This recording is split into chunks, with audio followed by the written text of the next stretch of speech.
और इसलिए भी है कि एक तरह से काफी हद तक सरप्राइजिंग रहा है कि जमात के पास इतनी सीट नहीं है जितनी अपेक्षा थी, और तारिक रहमान को इतनी सीटें आ गई। सवाल बनता है क्यों, क्या हुआ?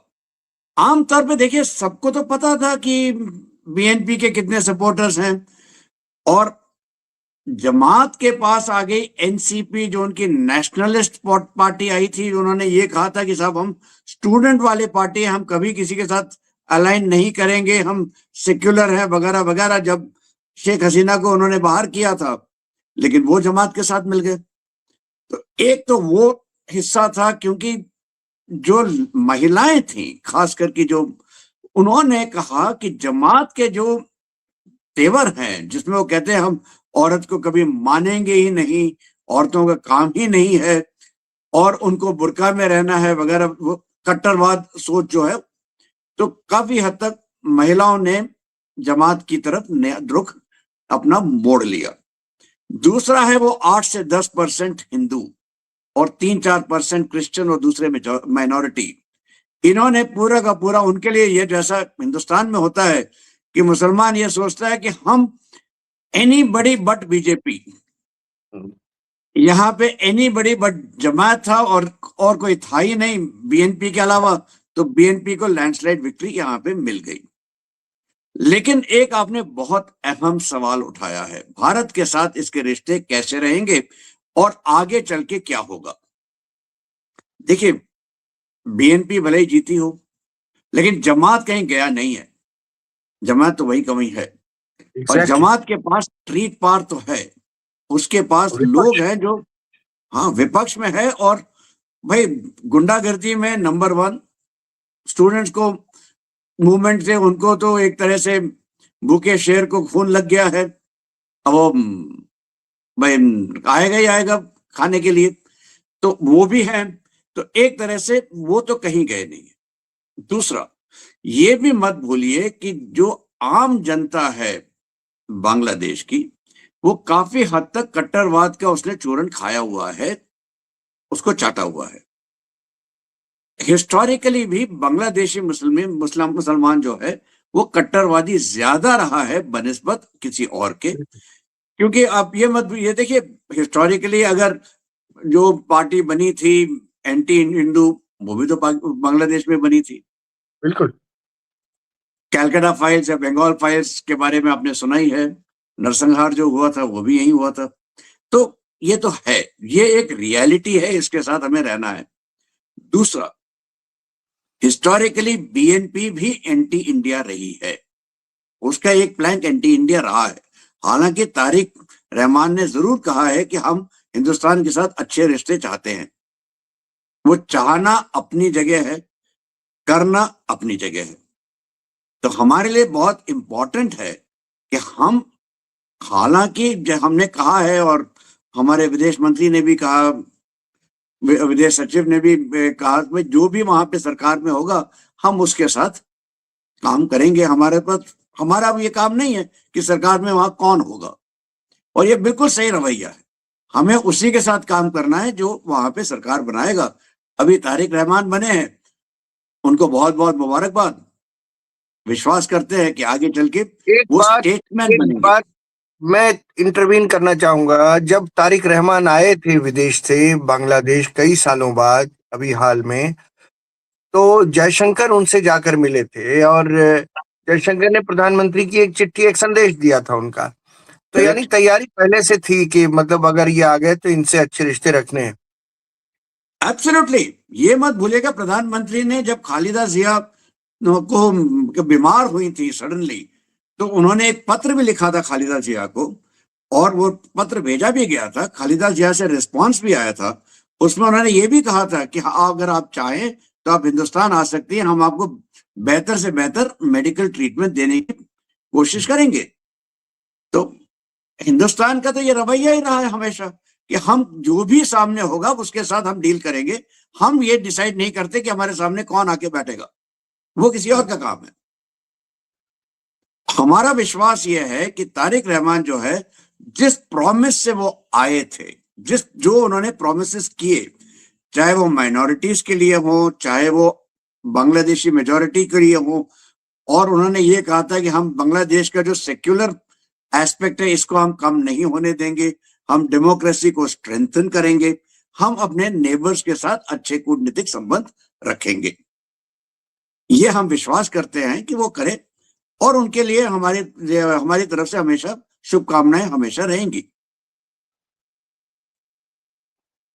ये बहुत लोग सवाल करते हैं कि बहुत लोग कहते हैं कि जिस बांग्लादेश को हमने पैदा किया, हमने आज़ाद होने में उसकी सहायता की, वहाँ पर हिंदुओं के साथ कितनी बर्बरतापूर्वक व्यवहार हो रहा है और वो किस तरह से भारत के अगेंस्ट हो रही है वहाँ की पब्लिक।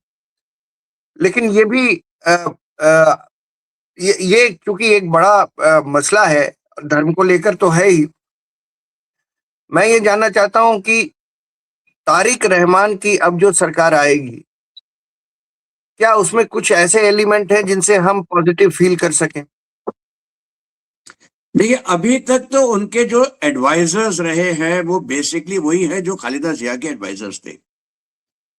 लेकिन डेफिनेटली जो उन्होंने आते ही अपने रिमार्क्स किए, जो राष्ट्र के नाम पे संबोधन किया था उसमें कहा, यहां तक कि इलेक्शन से एक रात पहले भी उन्होंने एक संबोधन किया था, उसमें उन्होंने बहुत अच्छी अच्छी बातें की हैं, जनरली सकारात्मक बातें की हैं, जिससे विश्वास यही होता है या कम से कम उम्मीद होती है कि वो आगे चल के हमारे साथ रहेंगे और संबंध जो हैं बिगड़ने नहीं देंगे। वैसे तो बहुत ही कम गए, नीचे गए, जहां पे हैं इससे और नीचे जाना तो बहुत ही मुश्किल होगा, इसके नीचे तो सिर्फ युद्ध हो रह जाता है। लेकिन यहां से अगर हम आगे बढ़ते हैं तो हमारे सामने 3-4 बड़ी बड़ी चुनौतियां हैं। सबसे पहली चुनौती है शेख हसीना। शेख हसीना के लिए क्या तारिक रहमान का उनका क्या रवैया रहेगा? क्या वो इंसिस्ट करेंगे कि शेख हसीना वापस आए? और अगर वो इंसिस्ट करते हैं तो हमें क्या रिस्पांस देना होगा या हम क्या रिस्पांस देंगे? एक तो ये है। दूसरा है गंगा वाटर्स या तीस्ता वाटर्स ट्रीटी का, ये अब रीनेगोशिएशन होना है। और इसमें हमने पहले से कह रखा है कि देखिए, पहला जो भी हुआ था वो वन साइडेड था, एक तरफा था। हम इसको रीनेगोशिएट करना चाहते हैं ताकि एक साथ हमारे लिए भी उतना ही लाभदायक हो जितना आपके लिए है। तीसरा आता है जो हम बहुत उदारता से हम तेल देते हैं, बिजली देते हैं, खाना देते हैं, उनको हमारे देश से पोर्ट्स देते हैं कि आप अपना एक्सपोर्ट कर सकें। हम कितनी उदारता इनकी तरफ अभी भी करें? हमारे तो बजट में साहब आसपास के कई देशों के लिए बजट रहता है, इनके लिए भी है हर साल। हाँ, लेकिन बिल्कुल इनके लिए इस है। बार कम हुआ। हाँ, पिछले साल हमने 120 करोड़ आमंत्रित किया था, हाँ, इस बार जी, घटा दिया है। हाँ, ठीक है, ये तो साफ दर्शाता है कि हम ये जो कहते हैं नेबरहुड फर्स्ट, हम उसमें अमल करते हैं और हमने बहुत किया है।